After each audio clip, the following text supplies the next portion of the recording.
नमस्कार दोस्तों। नमस्कार। आप सभी का स्वागत है गीता परिचर्चा श्रृंखला की अगली कड़ी में। आज इस कड़ी में हम श्रीमद् भगवद गीता के 5वें अध्याय कर्म संन्यासयोग पर बातचीत करेंगे। इस अध्याय के कुल 29 श्लोक हैं और इस अध्याय में भगवान श्री कृष्ण अर्जुन की कर्म संन्यास और निष्काम कर्म की निशंका का निवारण करते हैं। आप सभी को यहाँ पर दोस्तों बता देना चाहूँगा कि 5वें अध्याय के काव्य अनुवाद का वीडियो पहले ही अपलोड कर दिया गया है और उस वीडियो का लिंक इस वीडियो के डिस्क्रिप्शन बॉक्स में भी दे दिया जाएगा। जी, आप कपिल अनिरुद्ध जी और मैं नमस्कार विष्णु एक बार भारती आप सभी का एक बार फिर से स्वागत करते हैं। नमस्कार कपिल जी। हाँ जी, आभार विष्णु जी और दर्शकों का भी आभार जिनकी निरंतर प्रेरणाएं हमें मिल रही हैं। जी जी जी बिल्कुल। तो आइए अब हम परिचर्चा की ओर बढ़ते हैं। जी, तो कपिल जी, सबसे पहले मैं आपसे संन्यास शब्द के बारे में जानना चाहूँगा, क्योंकि इस अध्याय का जब अध्ययन मैंने भी आरंभ किया तो सबसे पहले मैंने सोचा कि इस अध्याय का जो नाम है कर्म संन्यास, उसी के बारे में क्यों ना जाना जाए। क्योंकि संन्यास शब्द सुनते ही सबसे पहले 2-3 जो विचार आते हैं वो ये है कि सब कुछ जिसने त्याग दिया है और सब सब कर्मों से को त्याग देना, कुछ भी ना करना, सब चीज़ों को छोड़ कर के मोह माया के जाल को छोड़ कर के कहते हैं कि संन्यास प्राप्त कर लेना वो सन्यासी होता है। और एक कहीं ना कहीं एक वस्त्र भी जुड़े हुए हैं कि सन्यासी वो है जिसने गेरुआ रंग के वस्त्र पहन लिए हैं, वह सन्यासी हो गया है। तो सन्यासी शब्द का क्या यही अर्थ है और गीता में भगवान श्री कृष्ण अर्जुन को सन्यास के बारे में क्या बता रहे हैं? जी, भगवत गीता के प्रकाश में यदि बात करें तो सन्यासी वह है जिसने स्वयं को अपने मूल स्वरूप को पहचान लिया है, जो ये जान जाता है मैं शरीर और मन, कर्मेंद्रियों और ज्ञानेंद्रियों से परे एक चेतन स्वरूप एक आत्मा हूँ, सत्ता है मेरी, विभिन्न सत्ता है, प्रकाश रूप हूँ मैं और मैं अकर्ता हूँ। कर्म सारे के सारे शरीर के स्तर पे, कर्मेंद्रियों और ज्ञानेंद्रियों के स्तर पे हो रहे हैं और मैं सदैव अकर्ता था, अकर्ता हूँ। जो इसको अनुभूत कर लेता है, कह लें कि जो स्वयं का साक्षात्कार कर लेता है, वो सारे कर्म बंधनों से छूट जाता है, उसको सन्यासी कहा गया है। जी और पहले ऐसा होता था कि जो उस स्थिति को प्राप्त हो जाता था वो डिक्लेयर करता था अपने आप को और वो गेरुआ वस्त्र पहन लेता था। गेरुआ का बड़ा एक आध्यात्मिक अर्थ है। गेरुआ रंग जो चित्रकार हैं वो जानते हैं, पीले को यदि लाल में मिक्स करें, है ना, जी जी ठीक रेशो प्रोपोर्शन में, तो वो गेरुआ रंग बनता है। पीला मृत्यु का रंग है और लाल जीवन का रंग है।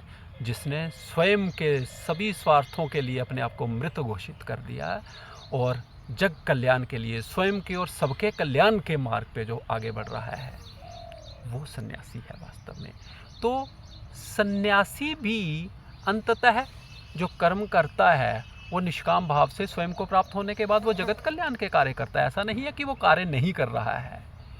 केवल वही तो बात भगवान श्री कृष्ण कह रहे हैं कि कर्मयोगी मुझे समर्पित होकर कार्य कर रहा है और सन्यासी वह ही नहीं है जिसने कार्यों का, क्रियाओं का त्याग कर दिया है, बल्कि जिसने फल का त्याग कर दिया है, जिसने अपनी आसक्तियों का त्याग कर दिया है, वह है। तो इसका शरीर से लेना देना नहीं है।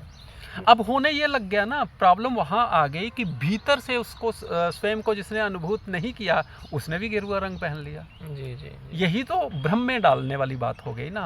और गुरुदेव कहा करते थे आजकल तो दर्जी लोगों को साधु सन्यासी बना रहे हैं। और देखिए उस समय भगवान श्री कृष्ण भी कितनी क्रांतिकारी बात कह रहे हैं और कितने ज़बरदस्त रूढ़ियों का खंडन कर रहे हैं कि सन्यासी और कर्मयोगी वास्तव में एक ही हैं। वो कहते हैं वो अभिन्न है, क्योंकि जिस लक्ष्य को एक कर्मयोगी प्राप्त करता है, सन्यासी भी उसी लक्ष्य को प्राप्त करता है। तो ऐसा आप कह रहे हैं कि कर्म दोनों ही करते हैं। कर्म योगी तो कर्म करता ही है, लेकिन कर्म सन्यासी भी बाहरी रूप से देखने में वो भी कर्म करता ही है। उसने ये नहीं है कि अपने काम को छोड़ दिया है, उसने जो उसके दैनिक या फिर शारीरिक कार्य हैं। हाँ, क्योंकि देखिए भूख लगेगी और वो कुछ ग्रहण करेगा तो कार्य तो हो गया ना। क्योंकि कहा तो ये भी जाता है कि श्वास लेना भी एक तरीके से कर्म ही हाँ, लेकिन वो मानसिक संकल्प विकल्पों से परा चला जाता है शरीर। इसलिए केवल शरीर के कार्यों का जिसने त्याग कर दिया वो सन्यासी नहीं है, जी जी बल्कि जो मानसिक द्वंद्वों से बाहर आ गया है, जो सदैव निर्णय में है, जिसकी सभी दुविधाओं का समाधान हो गया, वह सन्यासी वह है। सन्यासी है। तो कोई भी कर्म योगी जो है, कर्म करता हुआ, वो कर्म सन्यासी की स्थिति तक, वहाँ पोजीशन तक वहाँ पर हाँ, पहुँचता बिल्कुल कर्मयोगी भी सन्यासी हो सकता है, और सन्यासी भी अंततः है। जी कर्मयोगी ही होता है। जी जी वो जी। जगत कल्याण के कार्य करता है, जी तो फिर वो अभिन्न हुए ना दोनों मार्ग। जी जी। इस अध्याय के शुरुआत में ही अर्जुन जो है भगवान श्री कृष्ण से भी पूछते हैं कि हे कृष्ण, हे भगवान, कभी आप मुझे कर्म योग करने के लिए बात करते हैं और कभी आप कर्म संन्यास की बात करते हैं, दोनों में से मेरे लिए क्या अधिक कल्याणकारी है वो बताइए। शायद यही बात आप भी बता रहे हैं, कोई शुरू में शायद वो भी कहीं शंका में घिरा हुआ है कि ये दोनों मार्ग अलग अलग हैं, लेकिन अलग अलग नहीं है ये दोनों मार्ग, दोनों एक ही मार्ग हैं, दोनों का लक्ष्य एक है, लेकिन मार्ग दोनों अलग अलग हैं। तो लेकिन फिर भी भगवान श्री कृष्ण अर्जुन को ये बताते हैं कि दोनों में से कर्म योग बेटर है, वो ज़्यादा श्रेष्ठ बता रहे हैं दोनों को एक बताते हुए भी। ऐसा क्यों? हाँ, क्योंकि देखिए उस समय पहली बात ये है कि अर्जुन अपने स्वधर्म के पालन से जो कार्य उसे सौंपा गया उससे पलायन कर रहा है। इस पृष्ठभूमि पे हम बात कर रहे हैं ना, जी ये जी बैकग्राउंड है सारी की सारी। तो उस समय अर्जुन तो चाहता है कि मैं कहीं पे जाके अपना ध्यान लगाऊं, जी। भगवान श्री कृष्ण कह रहे नहीं, नहीं, कर्म पलायन करो। नहीं करना है, और तुम्हारे लिए तुम जो परम शांति को प्राप्त करोगे इसी कर्म योग के द्वारा करोगे। और वैसे भी आम व्यक्ति के लिए कर्म योग का पालन, सारे कार्य उसको समर्पित करके करना सहज है, उसके लिए बड़ा ज्ञान विज्ञान की आपको आवश्यकता नहीं है। लेकिन एक ज्ञान योगी के लिए, एक सन्यासी के लिए स्वयं को अकर्ता मानना, ज्ञानेंद्रियों कर्मेंद्रियों के परे मानना, शरीर और मन से भिन्न मानना, इसके लिए बहुत अधिक चिंतन, बहुत अधिक स्वाध्याय, बहुत अधिक ध्यान, उसकी बड़ी आवश्यकता है। इसलिए ये थोड़ा क्लिष्ट मार्ग है। और एक और बात भी है, अगर श्रीमद् भगवत गीता की दृष्टि से देखा जाए तो एक व्यक्ति का आदर्श वो नहीं हो सकता है जो समाज को छोड़ के चला गया हिमालय में। वो कहता वो मुझे, मेरे लिए क्या आदर्श, मेरे को क्या मार्ग दिखाएगा, उसने मेरी चिंताओं को नहीं जाना है, मेरी दुविधाओं को नहीं जाना है, मैं जिन प्रॉब्लम को फेस कर रहा हूँ वो तो नहीं कर रहा है। तो जो उसके साथ रहता है, जो समाज में भी जा रहा है, कार्यालय में भी जा रहा है, फिर भी सारी चिंताओं में से बाहर निकल कर, शारीरिक रूप से दोनों एक ही जैसे दिख रहे हैं, लेकिन वो अपने लिए श्रेष्ठ मार्ग खोज लेता है। वो अपने हर कर्म को ईश्वर को अर्पित करके आनंद में प्रवेश करता है, उसके लिए कार्य सहज हो जाते हैं, उसके लिए कार्य ही ईश्वर हो जाते हैं। वो व्यक्ति उस दूसरे व्यक्ति का आदर्श हो सकता है जो जूझ रहा है, उसके लिए वो एक मार्गदर्शक की भूमिका निभा सकता है। इसलिए कर्म योग को वो श्रेष्ठ बताते हैं। और भगवान श्री कृष्ण ये भी तो कहते हैं कि अर्जुन, मैं भी इस समय ऐसी स्थिति में हूँ, मैं सदैव ऐसी स्थिति में हूँ कि मेरे लिए कोई भी कार्य करना अत्यावश्यक नहीं है ना। मैं कर्म बंधनों से पूरी तरह से मुक्त हूँ। मैं क्यों करता हूँ? क्योंकि लोग मुझे फॉलो करते हैं, लोग किसी प्रकाश पुरुष का, अवतार पुरुष का लोग अनुसरण करते हैं जैसे वो करते हैं। अगर मैं कार्य नहीं करूँगा तो लोग तो पथभ्रष्ट हो जाएंगे, इसलिए मुझे कार्य करना है। और वो कहते हैं सबको कि चाहिए, प्रज्ञ पुरुषों को चाहिए, अवतार पुरुषों को चाहिए कि वो कर्म के प्रति अश्रद्धा न पैदा करे। इस कुछ कारणों से कर्मयोग को श्रेष्ठ बता रहे हैं, और हम सब भी कर्मयोगी हैं। हमारे लिए कर्मयोग का रास्ता ही बना है, इसीलिए भगवान श्री कृष्ण को भी कर्म योगी भी कहा जाता है। और भगवान कृष्ण को और राजा जनक को कर्म योगी कहा जाता है, जबकि वेद व्यास जी के जो पुत्र शुक हुए हैं और ऋषि याज्ञवल्क्य जी हुए हैं, उनको कर्म सन्यासी कहा जाता है। तो ऐसा अलग अलग क्यों कहा जाता है कि वो कर्म, क्या एक कर्म योगी कर्म सन्यासी नहीं हो सकता है, या कर्म सन्यासी कर्म योगी नहीं हो सकता? क्या दोनों में, क्योंकि कहीं ना कहीं अलग अलग रहते, अलग अलग दिखाई जाते हैं कि ये दोनों अलग अलग हैं। जबकि जैसे आपने बताया कि अर्जुन को भी भागना चाहता है वो युद्ध से, लेकिन भगवान कह रहे हैं तुम्हें युद्ध करते हुए ही ध्यान करना है उसी स्थिति में। तो ये अलग अलग क्यों कहीं पर बताया जाता है? क्योंकि साधना की दृष्टि से दोनों, उस आरंभिक दृष्टि से दोनों अलग हैं। कैसे? एक व्यक्ति डोगरा रेजिमेंट में एक भर्ती होता है, जी।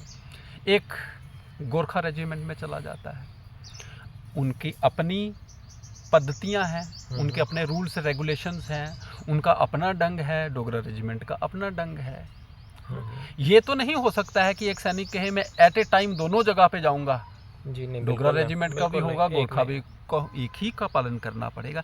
लेकिन जब वो फौजी बन जाता है युद्ध के। तब वो केवल फौजी है, जी। और युद्ध के मैदान पे इधर गोरखा भी लड़ रहा है, एक राजपूताना वाला भी, एक मराठा भी लड़ रहा है, एक डोगरा भी लड़ रहा है। वो अब सैनिक हैं, वो दोनों अब एक ही स्तर पे हैं। दोनों करगिल युद्ध में दोनों की जो गोलियां आवाज़ दे रही हैं शत्रु के आक्रमण का। तो वैसे ही कर्मयोग का पालन आरंभ में अलग है, जी जी, दोनों और का। संन्यास योगी का भी आरंभिक जो पूरी की पूरी उसकी पद्धति है वो अलग है, लेकिन दोनों एक ही लक्ष्य को प्राप्त करते हैं। जी। ये सिद्ध पुरुष जब हो जाता है तो जो सन्यासी होगा, वास्तविक सन्यासी होगा, वो कर्मयोगी भी होगा। भगवान श्री कृष्ण को कर्मयोगी कहा जाता है, उनसे बड़ा ज्ञानी कौन होगा? जी बिल्कुल बिल्कुल, यही बात है। और जितने भी हमारे बड़े सिद्ध पुरुष हुए हैं ना, महारानी मीरा की बात ले लें, संत कबीर की बात ले लें, वो एट द सेम टाइम कर्मयोगी भी हैं और सन्यासी भी हैं। जब मीरा कहती है कि मेरे तो गिरधर गोपाल दूसरों ना कोई, हमें ये भक्ति भाव की बात लगती है, लेकिन जो सब जगह उसकी सत्ता को विद्यमान देख लेती है, उससे बड़ा ज्ञानी कौन होगा? तो एक स्थिति पे आने पे ये दोनों एक हो जाते हैं। जी, दोनों में भिन्नता नहीं रहती है। कर्म योग ही धीरे धीरे हमारा जो हमारे कर्म जो सहज होते जाते हैं, वही हमारे संन्यास की तरफ, हमारे अकर्मता की तरफ, जो चौथे अध्याय में भी जो हमने बात की उसकी तरफ बढ़ते जाते हैं। जी। आगे इस अध्याय में भगवान श्री कृष्ण एक जगह शरीर के 9 द्वारों के बारे में बात कर रहे हैं।